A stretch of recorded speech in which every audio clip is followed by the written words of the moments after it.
Naitalang lindol sa Pilipinas noong nakaraang buwan ng February, mas mababa kumpara nitong January 2026.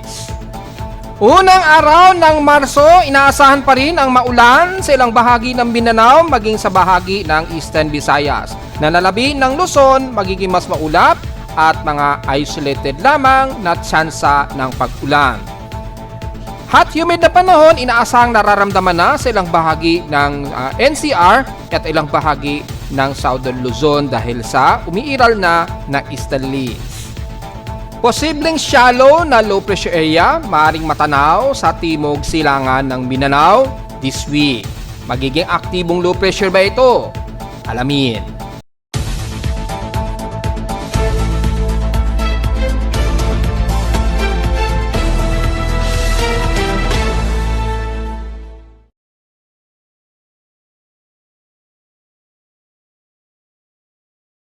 Hello, good morning mga folks. Welcome po muli sa ating Daily Weather Bulletin at Analysis para sa unang araw na ng Marso 2026. Ang oras sa ating voice prime ngayong maga ay alas 11:58 na ng tanghaling tapat.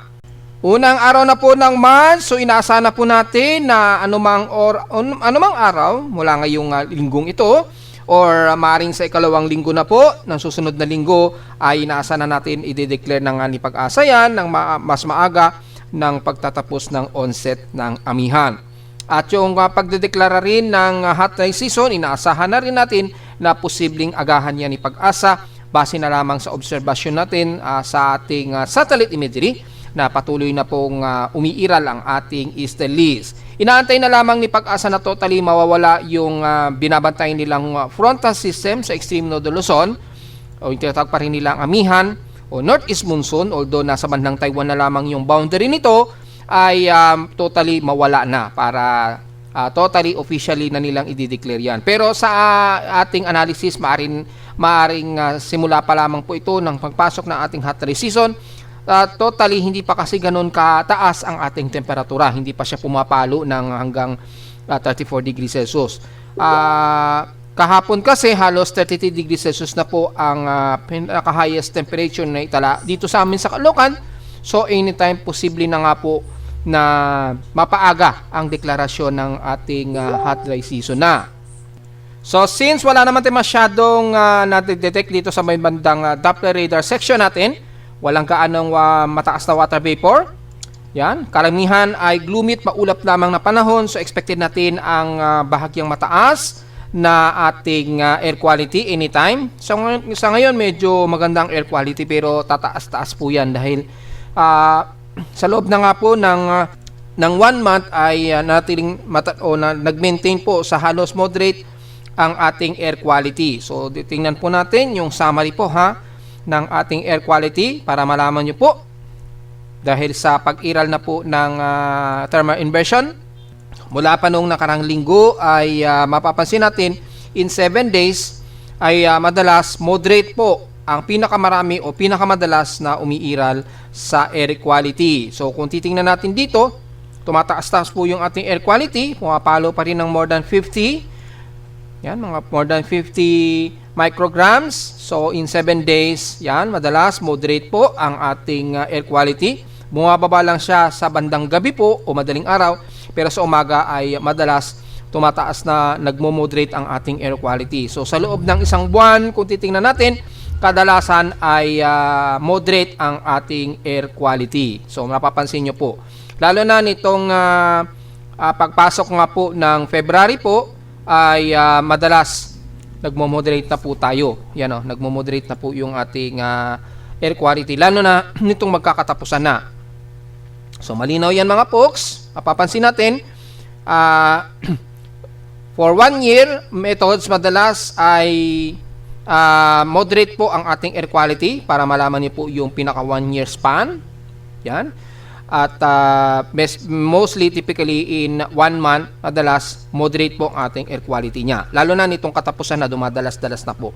So maliwanag po yan at inaasahan natin na madalas pa rin tayong magiging moderate ang ating air quality. Yan. Ngayon medyo nasa 41, alanganing moderate yan. So madalas po talaga nagmo-moderate tayo. Sa ating current conditions, overcast, gloomy haze at few clouds po tayo ngayon.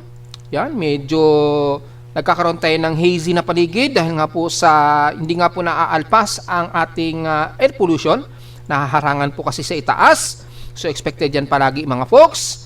Sa lowest temperature na itala na aking weather station kaninang 6:13 AM ng umaga, halos umaga na po ito, nakapagtala ng lowest of 23.9 degrees Celsius. So medyo maginaw-ginaw pa rin sa outside natin kapag madaling araw o gabi. Pero pagdating sa araw ay kahapon, pinakamataas ang naitala sa amin, 32.9 degrees Celsius, kahapon ito ng hapon at 2:34 PM. So mataas na po yung outside humidity namin yan, mataas na yung aming heat index, tumataas yung aming init pandama kahapon. At kung tatabi naman natin sa heat index sa amin sa Caloocan ay nakapagtala kami ng 41.6 degrees Celsius na init pandama. So medyo tumataas-taas na nga po. Ngayon, double check natin kung yung ating heat index nationwide kung tumataas-taas na rin ba. As of now, 10:48 ngayong umaga ay 34.8 degrees Celsius po yung init pandama natin.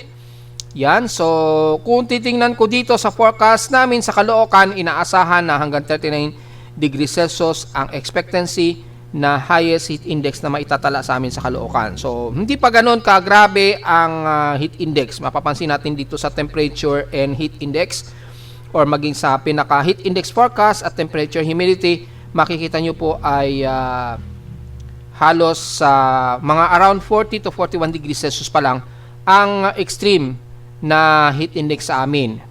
So, kung nationwide pagbabasehan natin ay halos ganun din ang mapapansin natin dito.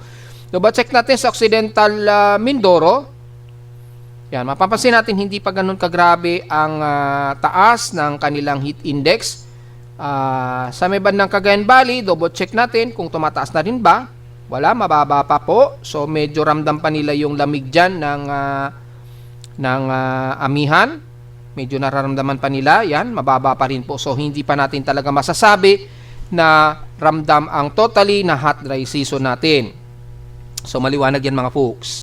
Samantala, kung itatabi naman natin sa PX Extremes in past 24 hours, nangunguna sa pinakamataas na outside air temperature ang Puerto Princesa na may 34 degrees Celsius highest. Sa Baguio naman ay 15.8 degrees Celsius ang lowest temperature na naitala, so medyo mababa pa siya. At sa Inulan naman ang Butuan, nakatotal sila na 32.3 mm na total rainfall. So mapapansin natin, bandang Mindanao kadalasan, mataas nga po ang kanilang precipitation rate dyan sa area ng Mindanao. Hindi masyado sa atin sa Luzon area. So wala kaming total na pag-ulan sa Caloocan so far. Kakapasok lang. So yung huli nga pong naging ulan natin, umabot ng mahigit sa 50 mm. Tumaas yung above average namin last month. Ngayong buwan, ang inaasahan namin na March, average rainfall ay nasa around 31.6 mm ang expected na average rainfall namin. Napakababa lamang yan. So, mapapansin lang natin dyan, halos hindi na tayo inuulan dito sa Metro Manila. Halos, napakakonti na lamang ang mga pag-ulan niya kung sakaling magkaroon ng isolated rain ngayong month of March. So mapapansin po natin ay expected yung total season ay 51.3 mm. So yung total year na ulan namin sa Caloocan 146.9 mm na. Napakababa pa rin ito kumpara noong nakaraang taon in 2 months. So mapapansin natin, kitang-kita ang kumpletong detalye. Outside humidity natin ay nasa 75% katamtaman. 1% ang itinaas nito since last hour. 1,009 hectopascals tayo, bumababa ang atmospheric pressure natin, mabagal ang pagbaba nito since last hour. Low tide pa rin po tayo mga folks, pero at least mga around 1 to 1.5 meters ang alon sa silangang Baguio na Bansa dahil sa malakas na daloy ng easterly trade wind natin. Ingat na lamang kung sakaling ngayong araw na linggo may prong papalaot, pero hopefully wala naman masyado na papalaot kapag kaganyan araw ng linggo naman. So at least may idea tayo at mag-iingat na lamang mga folks. Sa atin namang almanak, sumikat ang haring araw kaninang 6:12 AM at lulubog po ito mamayang 6:04 PM. At sa almost 93% illuminated na po. So pinapaalalahanan na po natin sa Martes, sa darating na Martes, mga bandang alas 5, magready-ready na po tayo sa mga astro chasers natin.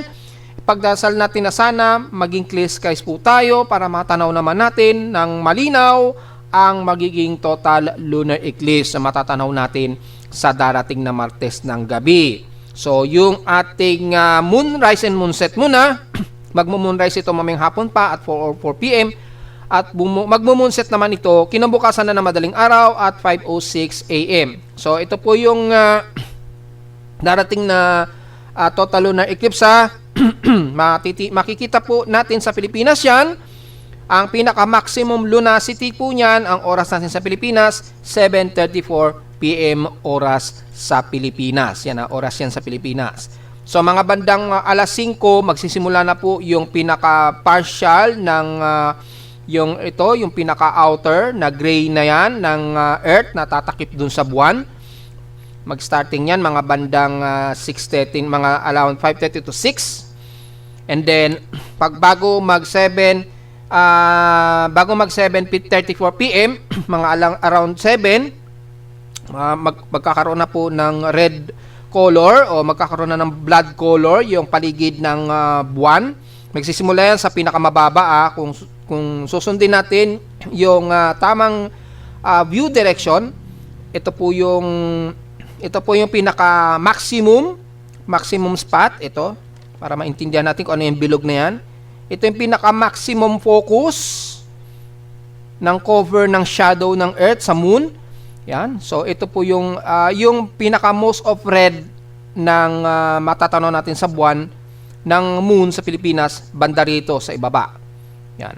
Dito medyo lighter red. Then dito medyo mas red na siya. So, halos red na po yan lahat. Medyo lighter red dito sa taas. Ang focus na pinaka-blood na color dito sa ibaba. So, may idea na kayo mga poksa kung paano nyo makikita yung pagiging total lunar eclipse niyan. Yan. So, sana ay maging clear skies po tayo para naman yung ating mga teleskopyo na ihahanda hindi naman masayang dahil nire-ready ko na rin yung aking telescope. So, subukan din natin makapag-live kung walang interruption. Just in case po. So, hindi tayo makakapangako kung makakapag-live tayo, pero sana ay magkaroon ng o papalarin tayo ng Panginoon na makapag-live po. Para naman sa mga kababayan natin na gustong makita ang live ng actual na total lunar eclipse. So, pipilitin natin mga folks, sana maayos natin lahat at wala po sanang maulap na paligid o hindi sana tayo magkaroon ng very cloud skies o cloudy skies. Di nakagaya nung nakarang taon, hindi tayo nakakuha ng magandang kuha dahil sobrang cloudy po talaga, hindi natin natanaw ng maayos. Pero nakita ko mismo yung pag-cover ng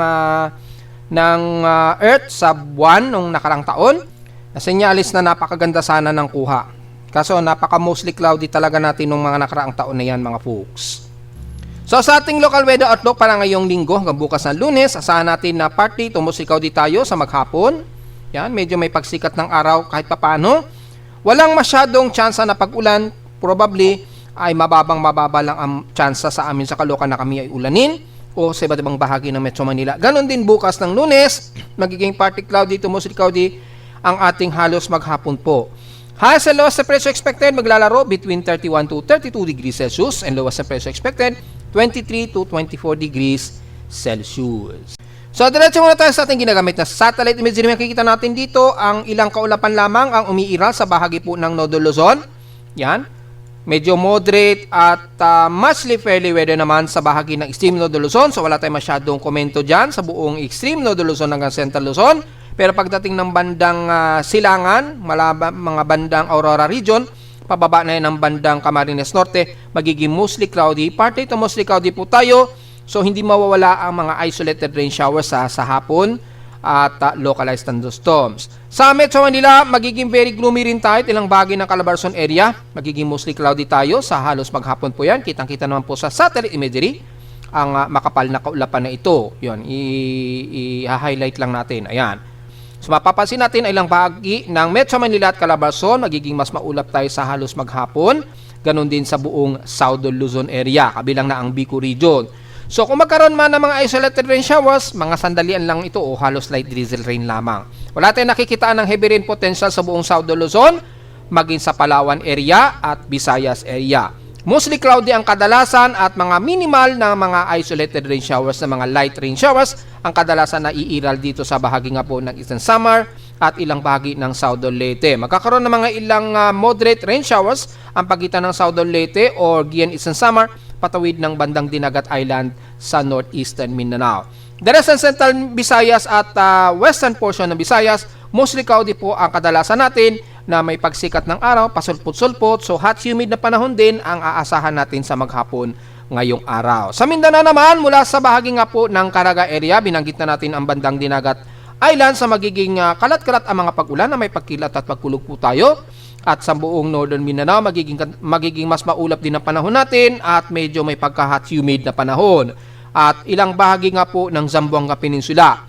Pagdating nga lang sa Davao Region, hanggang dito sa Sorsogon area, ay dito na po ang concentrated ng moderate to heavy rain showers ang aasahan natin ngayong araw, lalo na sa buong bahagi ng Coronadal, Sultan Kudarat, Sarangani, General Santos at buong Davao Occidental. Kasama na rin nilang bahagi ng Maguindanao, Cotabato, City of Davao or most of Davao de Oro at Davao del Norte, magiging maulap at kalat-kalat din ng mga ulan na may pagkilat at pagkulugang iiral. Magdala na naman po ng payong mga folks, lalo na dyan sa bahagi nga po ng Sorsogon area, lalo na sa South Cotabato pababa ng Sarangani area. Mula naman sa bahagi ng Lanao region ay magiging maulap din tayo. Isahan din ang isolated rain showers and localized thunderstorms. Patawid na yan ng Misamis Occidental at ilang bahagi ng Zamboanga del Sur. Partly cloudy dito, mostly cloudy tayo sa maghapon. At least dito medyo nagmo-moderate ng bahagya ang bahagi ng Zamboanga City at ilang isla ng Basilan ng Sulu. Pero asahan din ng forecast na may 60% daw na tsansa na magkaroon tayo ng isolated rain shower sa bandang hapon, sa gabi o madaling araw. So most likely ang bandang Southern Mindanao ay makakaranas kayo ng mga moderate to heavy rain showers dahil nga po sa surface trap dito na nabubuo.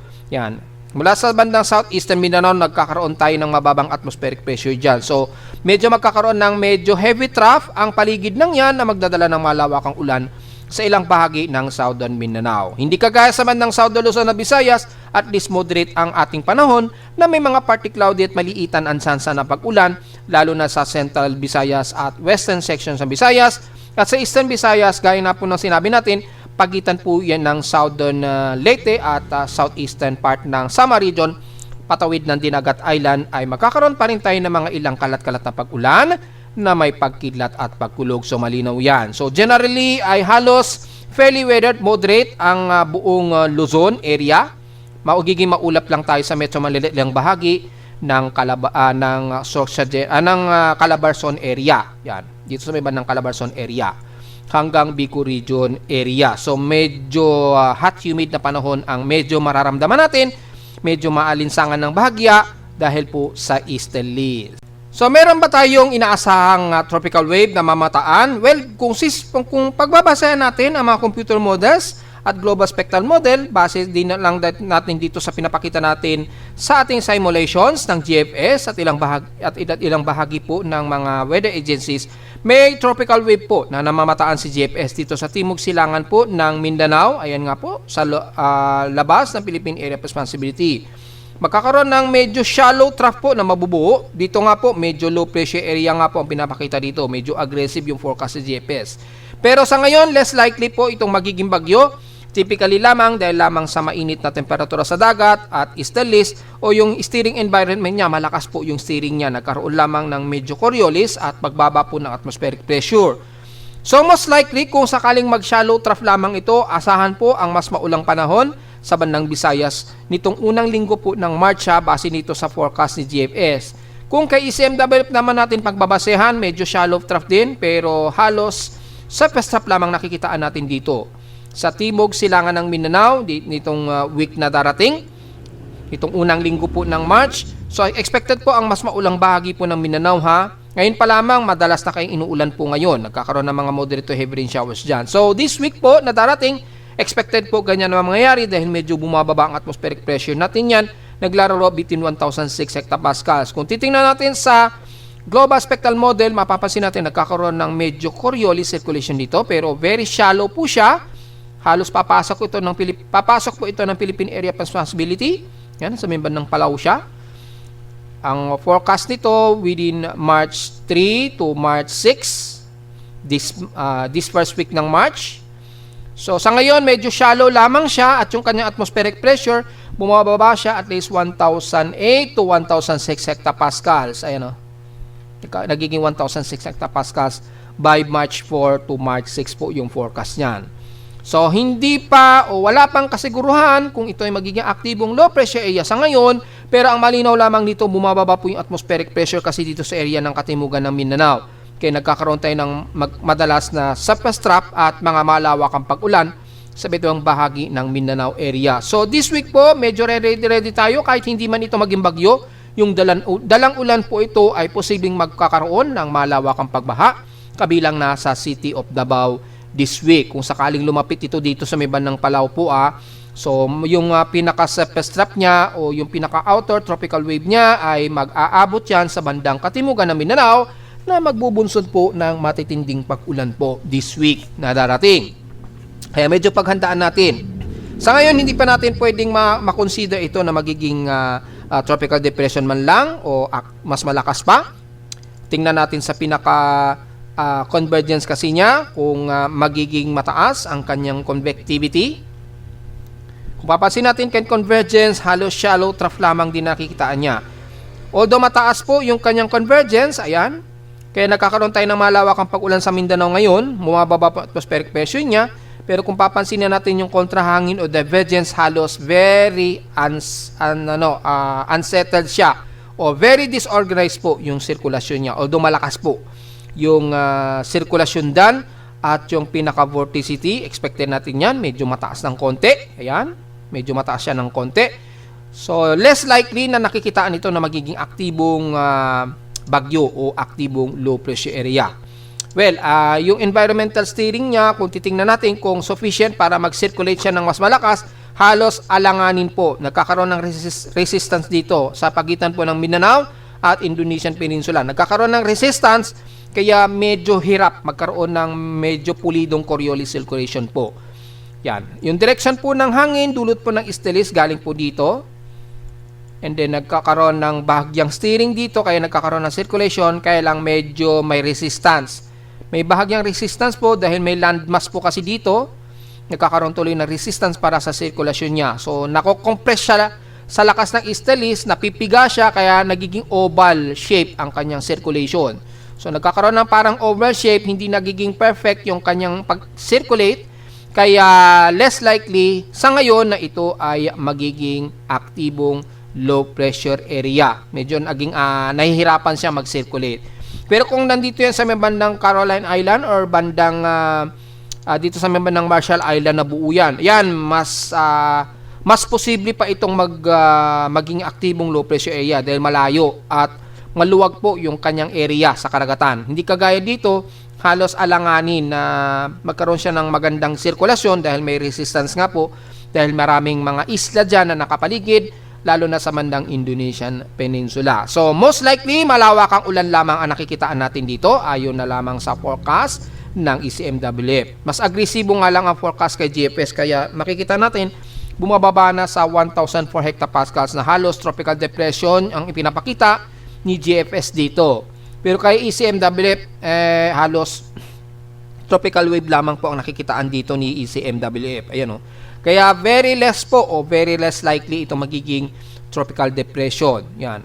So, pero yung ulan lamang ang magdadala sa kanya, yun ang kailangan nating paghandaan sa parte po ng Mindanao dahil sa posible pa rin magdala yan ng matitinding pagbaha at wag naman sana magkaroon ng pag-uunang lupa.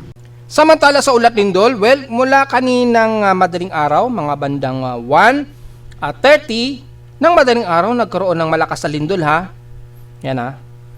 So mulang mukha yan dito sa Pilipinas yan, kung titingnan natin sa data feed ni PBox, meron po magnitude 5.4 yan sa may bandang southeast ito ng Balot Island, Sarangani, Davao Occidental. Buti na lamang medyo malayo ito sa may bandang Davao Occidental. Pero ramdam po ang intensity 3 sa paligid po ng Sarangani at Davao Occidental. Yan. Medyo ramdam po yung pagyanig dyan. Although malayo ito, so very less likely magkaroon po ng tsunami. Yan, kung titingnan natin dito sa Davao City wave pattern, wala namang mataas na wave pattern na na-create yung paglindol dito sa may bandang Balot Island. So, wala naman masyadong concern for possible tsunami. So meron tayong isang magnitude 5 at so far wala naman tayong sumunod na magnitude 4 na naitala. Pero expected po ang ilang mga aftershocks dyan sa paligid po ng Balot Island after ng magnitude 5.4. Ang oras dito pala nung lumindol, 1:22 AM. Nag-arrive sa amin sa Metro Manila, mga bandang 1:30 AM na po ng madaling araw. So medyo matagal yung travel times ng primary and secondary wave dito sa amin sa Caloocan dahil yung epicentral depth niya kasi malalim-lalim at 56 kilometers. So medyo matagal yung kanyang travel time bago ma-detect ng aking aparato sa Caloocan. So yun lang po at medyo hindi pa ganun karamihan ng mga lindol ngayon after na magnitude 5 sa may bandang Balot Island at so far wala naman tayong naitala na bagong magnitude 4. Ito na po yung umalabas, nakauna-una ang magnitude 5 ngayong first day ng March 2026. So dahil March na po ay hindi na maisasama yung total earthquakes nung nakaraang buwan. So titingnan po natin yung magiging total earthquake nung nakaraang buwan. So yung total earthquakes natin for the month of February, nasa 827 total earthquakes po tayo. 781 po yung total na lindol between magnitude 2.0 to 4.0, 42 sa magnitude 4 at 4 sa magnitude 5.0. Lumalabas lamang sa ating analysis, pinakamarami pa rin talaga ang mga tectonic vibrations dito sa may bandang silangan ng Mindanao at southern part ng Mindanao kumpara sa ibang bahagi ng bansa. Although meron tayong isang magnitude 5 na naitala sa extreme northern Luzon sa may bandang Batanes Group of Island, inaasahan natin na mas marami ang mga paggalaw dito pa rin sa may bandang Mindanao. So nireport na natin yan sa Facebook page, yung summary report natin for the month of February. So hopefully mas maintindihan niyo po yan. Pinadouble check ko na rin yan sa AI for proper instruction ng summary. Pero at least galing sa akin yung summary pa rin yan. Pina-arrange ko lang sa AI yung magandang report para naman maganda ang presentation natin. So dahil po dyan ay inaasahan po natin na marami pa rin ang summary ng paglindo sa bandang Mindanao. Kaya lalo pa rin po tayo mag-iingat. Lalo na sa mga kababayan natin sa bahagi po ng Mindanao mga folks. Dahil talagang magalaw yung ating tectonic, lalo na dito sa paligid nito ng Eastern Mindanao at Southern Mindanao. Sinabayan pa ng sunod-sunod na pagyanig dito sa mga ng Sultan Kudarat since last month po. So, lumalabas po pinakakonti ang pagyanig natin ngayong month of February kumpara noong January na kung saan mas marami pa rin po ang total na lindol. Kung babalikan natin yung month of January ay may total na 1,569 yung total earthquake last month. At may pinakamaraming paglindol po dito dahil merong dalawang naitala tayo na magnitude 6.0 pataas na lindol po. Nagkaroon tayo ng dalawang magnitude 6 pataas na pagyanig po. So yan po at malinaw naman yan mga folks. At nitong nakaraang buwan lamang na medyo mas kaunti ang ating total earthquakes. So the more na mas kaunti po, lalo po tayong dapat maghanda. Dahil the more na mas makonti po yung mga pagyanig natin, mas lalo po tayong maghanda dahil may mga posibilidad na biglang magkaroon na naman ng mas malakas na rupturing sa bandang mga ilalim ng ating mga subduction plates at mga tectonic plates po. Lalo po tayong magiging alisto at mag-iingat po at mapagmatsyag po palagi. Hindi kagaya ng medyo marami-raming mga pagyanig, at least medyo aktibo na po yung mga paggalaw niya. Hindi kagaya ng masyadong tipid yung pagyayinig, the more na mas lalong may mga posibleng mas malalakas na lindol ang mga maaring i-create nito sa mga susunod na araw. Yun, ganun lamang po lagi ang ating pag-iingat palagi. Yan. The more na mas konti, the more na lalo tayo dapat maghanda at mag-ingat. So, silipin natin yung nationwide daily and rainfall averages natin for the month of February. Mula sa mismong official data ni Pag-asa between February 1 to 26, makikita natin ang medyo below normal po yung pag-ulan natin sa Luzon, mapapansin natin. Pero pagdating sa bandang katimugan na po ng bansa, medyo mas mataas. Especially dito sa member ng eastern sections ng Samar region at Eastern Mindanao nga po. Gaya ng lagi nating pinapaliwanag na usually ay dyan lagi ang medyo mataas ang average rainfall. Except pagka nagpapalit na po yung ating klima since mag-hot dry season na po, most likely ang magiging madalas ng pag-ulan yan, mostly mga bandang gitna yan, mga alanganing gitna dito. Kasi nga po, yung Easterlies at yung medyo mababang temperatura dito sa kanluran, magsasalubong yan. Yung pagitan dito sa bansa natin, medyo dyan mas magiging concentrated ang pag-ulan. So, medyo magkakaroon ng medyo above average po sa bandang Cebu pag summer na. Sa Pilipinas, yan, bandang northern part ng Negros region. Yan, at ilang bagay ng northern Mindanao. At alanganin dito sa may bandang Sorsogon area, Bukidnon, yan, medyo nagkakaroon ng mataas sa average yan. Tuwing dry season natin yan sa Pilipinas. And then dito, medyo nagmo-moderate na lamang. Yan, hindi kagaya nung nitong first 2 months, mas mataas po yung concentration ng ulan dito sa member ng Eastern Visayas at Mindanao. So, gaya nga po lang na lagi nating pinapaliwanag lagi. Yan, medyo mataas talaga average yan. So, malinaw po yan at in 3 days po between February 24 to 26, mapapansin natin medyo mas mataas talaga ang average ng rainfall dito sa bandang Mindanao, which is, nung mga nakaraang linggo nga po, pinapaliwanag natin, di ba, most likely mataas ang rainfall SWAT dito sa bahagi po ng Mindanao area, which is tama naman din. At ganun din ang lumalabas sa daily rainfall analysis ni Pag-asa. So, yung actual rainfall po ay very less likely po sa atin sa Luzon. Medyo may recorded tayo sa Metro Manila. Yan, at least, nagkakaroon ng above normal yung ulan. Base yan sa mga weather stations si Pag-asa. Kabilang ng bandang Bicol Region, Eastern Samar at west portions ng Visayas at Palawan area. Yan. Yan po yung analysis niya. So, ito po yung pinaka-observed ng actual rainfall since January. Mapapansin natin, yung climate for natin, di ba? Pinaliwanag ko na. O, di ba? Sumunod pa rin siya sa pinaka-climate for natin na most likely ang silangang bahagi ng bansa ang may mataas na average ng pag-ulan po. So, hindi tayo nagkamali sa analysis at talagang ganyan naman po talaga taon-taon na nangyayari ang klima natin kapag amihan season natin, lalo na bandang December hanggang February nga po, mas tumataas pong average rainfall talaga sa silangang bahagi ng bansa, hindi kagaya sa bandang kanluran.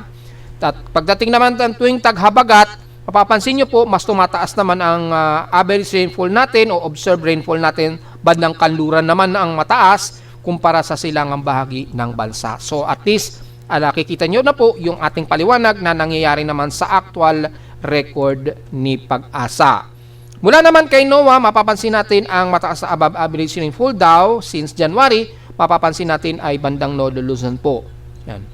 So medyo nadadama yung Metro Manila at is 125 mm at bandang Visayas area. And then, medyo hot dryer sa may bandang Mindanao according dito kay NOAA. So yan yung pinaka percentage of normal precipitation lamang yan ha. Normal precipitation yan. So, yan po yung analysis niya.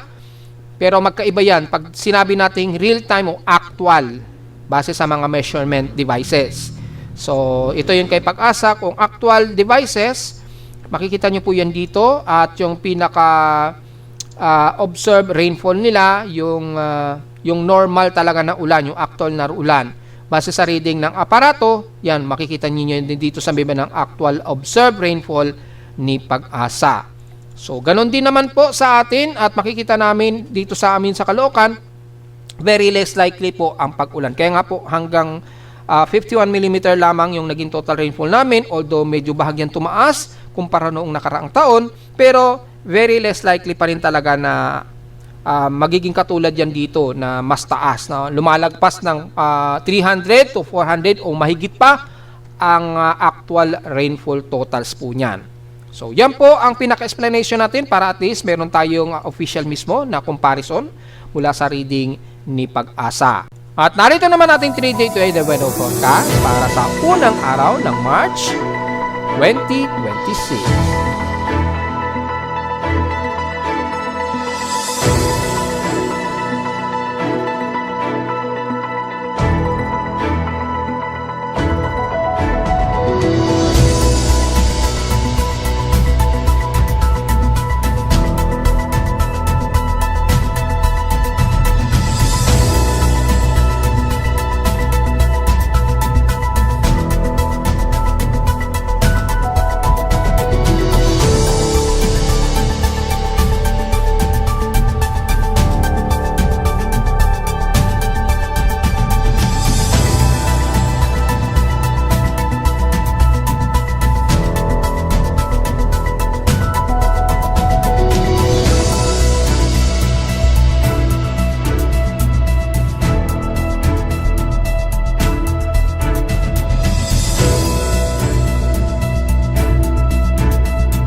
At hanggang dito na lang po ating daily weather bulletin at analysis para sa unang araw ng Marso 2026. Huwag mo kalimutan na mag-like, share, subscribe po sa ating YouTube channel at visit lamang anytime sa ating website at www.pimoweather.com para sa babang detalye na gusto malaman na hindi natin isama ngayong tanghaling tapat na sa ating report. Asahan lamang na may mga maulan o heavy rain shower sa bandang Mindanao po. So, importante ang payong mga folks. At visit lamang sa ating website sa gustong malaman pa rin pinaka-dynamic events mula sa reading ng ating aparato sa Caloocan at sa data feeds mula sa iba't ibang weather agencies.